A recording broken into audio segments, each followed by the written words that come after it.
To rent or not to rent, aka buy? Let's settle this debate right now.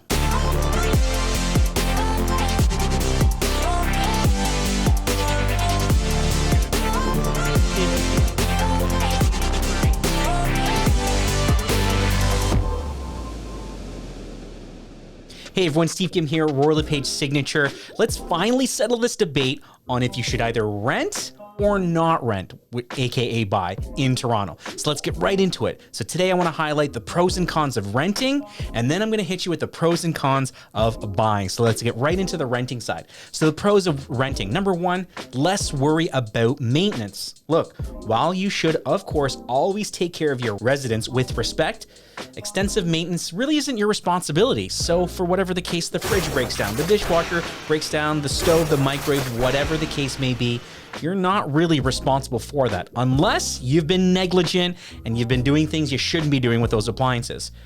But at the end of the day, it is the landlord's responsibility to ensure that those things are working in a proper way.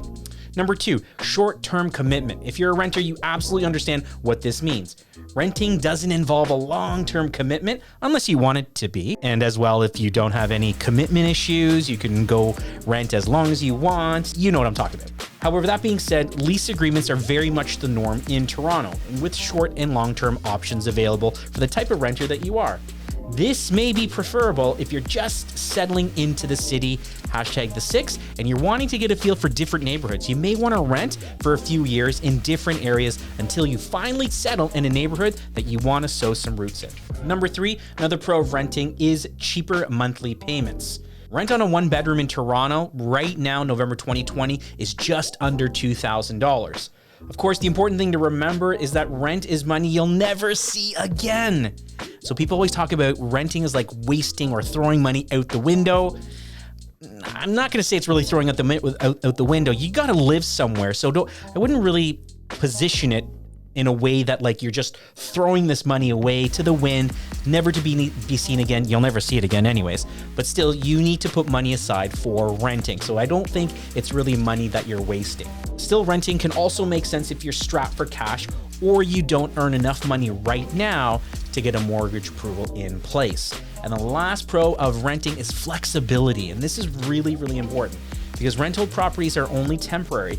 You won't really have to worry about selling your neighborhood if it's too noisy, if there's construction happening, if the commute to work has gotten longer, or it's just not close to a lot of Toronto hotspots. Alternatively, if you decide to switch cities altogether, you can do so on a whim as long as your lease agreement allows for you to do so. So some of the cons of renting, and I know you've heard this before, two of the most common ones are equity.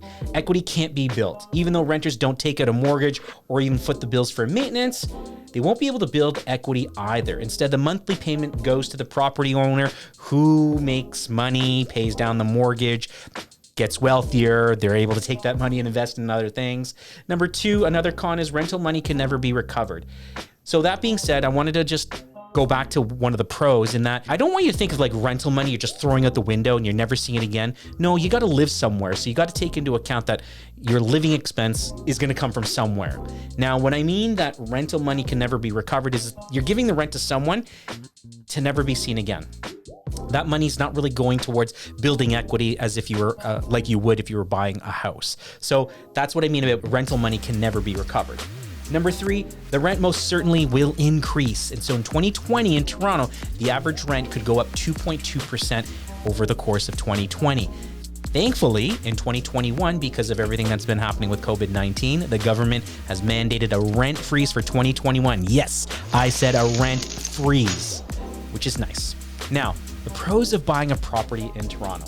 And yes, I'm a real estate agent, and rumor has it that we try to get everyone to buy, and that's not the case whatsoever. I have had discussions with some friends and clients of mine who I say, stop, don't keep looking, just rent for the next 2 to 3 years because I want you to be in a better financial position. So pros of buying a property in Toronto. Number one, you build equity. You know that owning a house builds equity, which equates to increased wealth over time. In fact, many people use their homes as a type of a retirement fund. The products such as home equity loans can also give you access to these funds if needed. Number 2, you call the shots. Nobody tells you what to do when you own your house. Now, if you have an affinity to those lovely garden gnomes and you go crazy with garden gnomes, I'm sure you will have neighbors knocking on your door asking if you're okay, and to stop doing that. Number 3, a great investment in the long run. Toronto is known as one of the hottest real estate markets in all of North America. While this also makes it fiercely competitive, it also means that buying a house now over the course of the long run or long term is going to be a great sound investment. So for instance, right now, November 2020, neighborhoods in the GTA like the Peel region and Durham region are a great investment option for people. The price points are a little bit less than, in the core of Toronto, but these areas are booming 20 to 40% year over year. And then number 4 pro of buying a property in Toronto is greater predictability in payments. Having a fixed rate mortgage means you know what you're going to be out of pocket every single month, month over month over month, over the course of 2, 3, 4, 5 years in terms of your mortgage fixed period. Now, cons of owning a property. Number 1, long-term commitment. If you're someone who's looking to buy a property after 2-3 years and then bounce and go somewhere else, then stop right now. Buying is probably not a good option. Real estate is a great investment option over the course of a long-term period. And when I say long-term period, I'm talking minimum 5 years. You see what's happening right now with COVID. Look, if you bought last year wanting to buy this year, not a good idea, because we can never predict what's going to happen in the market. Number 2, maintenance costs. Since the property is under your name, guess who's on the hook for all of those bills? Bills. That's you, right? That's you. Now, here's a little pro tip.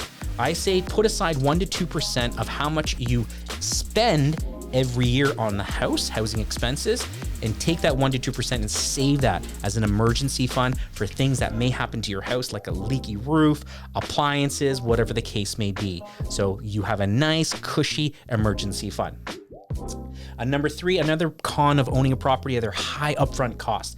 The closing costs on a mortgage can be anywhere from 2 to 5% of the purchase price, which includes property taxes, home inspection, mortgage insurance, first-year homeowner's insurance, and more. And then the 4th one, a con, is the ROI can be slow. So it'll take time for your home's value to appreciate, which is why you shouldn't expect an immediate return on your investment. So if you're looking to buy again 1-2 years and then flip and then go somewhere else, that is a very risky thing to do. Long-term investment is the better option. So final verdict, should you buy or should you rent? At the end of the day, do whatever makes sense for you. If you're looking to buy and it seems pretty tight on the monthly cost, then just rent until you're in a better financial position to buy. And again, only buy if home ownership is a goal of yours. I have some friends of mine who will be forever renters. They don't care to own a property, and they do quite well in their investments. Now, mind you, they check and they track their investments daily. So if you have time to do that, then maybe home ownership isn't a good investment option for you if you can kind of keep track of the market and play that. Now, that being said, I'm a firm believer that if you're looking to build equity in the long run without keeping a close eye on your investments daily, real estate is still the best option. Hope you found some great information on whether you should rent or buy in Toronto. If you found any value whatsoever, please give me a thumbs up, comment down below, hit this beautiful little subscribe button right here. Don't forget to turn on the notification bell. As always, be great, be kind, everyone. Take care.